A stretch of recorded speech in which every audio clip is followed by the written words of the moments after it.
Hello, space nerds. Welcome. I've got some new news for you. New news.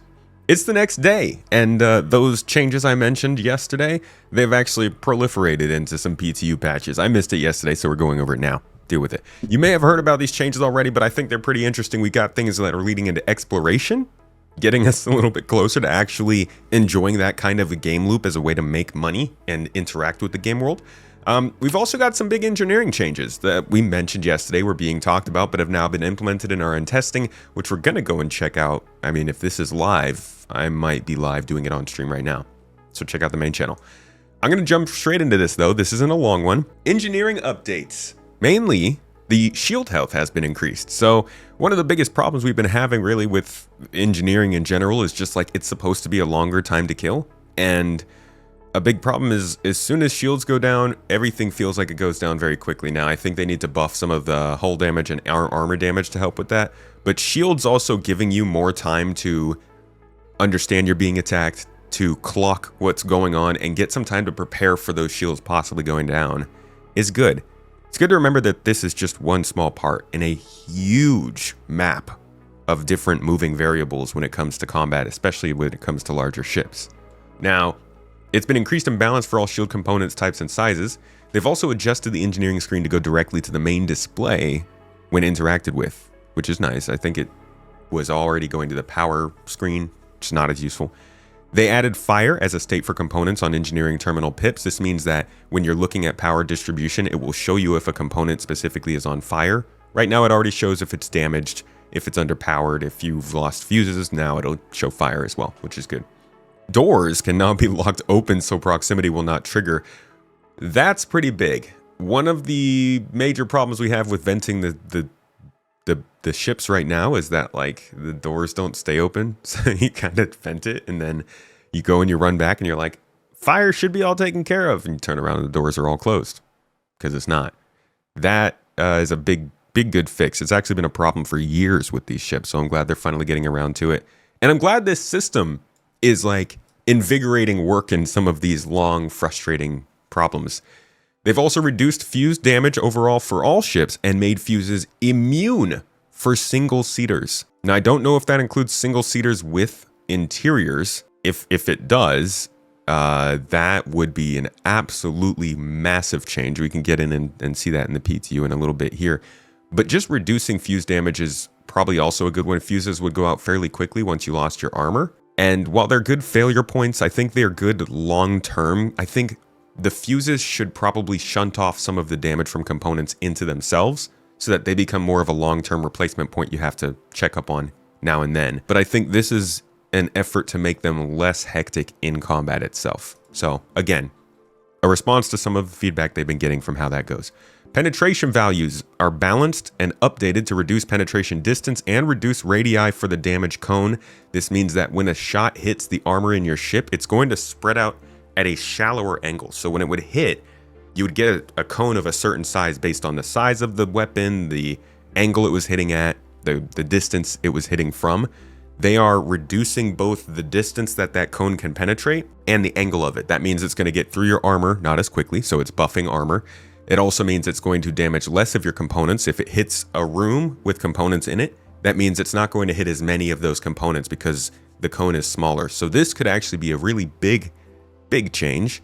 It all depends on the very, very specific numbers that they're using, but it's all pointing towards a direction that's more forgiving in the long term, as long as you are keeping up with your stuff maybe in between battles. This is about making sure that in combat, it's not as hectic, but probably after and in between combat, it is still something you have to think about. They added resistance to the power plant to delay their death compared to other components. This was another thing that has been a common thing people have been talking about. I even mentioned it in my own main video on the main channel. Power plants were just going. They're just erasing people from the game a little bit too quickly if they did want to keep that critical state in. Extending that time and the amount it takes to actually kill the power plant's a really good one. They also returned space drag the ships so that they do not float on forever after being disabled. I kind of wish this stayed in. I like it. It feels cool that things maintain momentum, at least more momentum than they already do. It's weird when you shoot something and it immediately starts coming to a stop, but for game purposes, I get it. Maybe they could just like give us the ability to target an object and match speed to it, and I don't know. We'll see. For anybody who's watching this, you might have noticed that I'm freezing a little bit here. I think I need a new motherboard again. I'm not sure what it could be, but my recording computer is struggling. So hopefully I can get that fixed. Next up, we got some weapon changes. Oh, I'm sorry, we got scanning updates. This is a big one. This is something I did not really expect to come out of nowhere. They've made caves and harvestables now show up via scanning, increasing the range at which FPS minables show in scanning, and they've made new marker configurations for harvestables and ground mining. This is an exploration move. Look, I don't know where they are in terms of scanning updates to ships and FPS, but the only things that have been keeping us from having exploration, I know everybody's got a different idea of what that is the ability to save markers and share them, and the ability to actually scan down useful things. Because that's all exploration is, right? It's finding things useful for other people. Your boy that discovered the Americas wasn't even looking for a new place to actually settle, right? He was just exploring to find a new route. But he found something that was valuable, and he brought it to the people who cared, and that changed history. This, sorry, you're not going to change history. But like, if you can find a patch of Quantanium, and you can mark it, send it to somebody else, you're good. If they put valuable loot in caves from now on, or interesting missions in caves that people are actually interested in trying, and you find a different cave, you can mark that location, give it to somebody else, get money. Like, this is a step. It's not everything we need, but hopefully we can see some more stuff like this in the near future, in the first half of next year, that does show that they are working in that direction. It's easy to forget that there are multiple things, even with Star Citizen being like the second child in this relationship right now. Squadron 42 is taking the spotlight. There are multiple teams working on different things that we don't hear about for some time, and sometimes these things will pop up. They've also got some additional ship updates, size 8 and size weapon balance passes, reducing the Idris and Perseus ballistic damage and max ammo.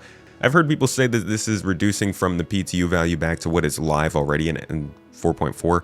I don't know, but it's probably they're gonna change after this too. Like, they're gonna keep balancing, especially these really powerful guns will be changed a lot as they continue to bring in things like engineering and Maelstrom and security and other ships and just balancing in general. They balanced the pulverizer, which is that new LMG, HMG actually, that reminds me of the SAW from Halo 5, bringing that damage from 31 down to 27, aim time from 4.4 to 0.46.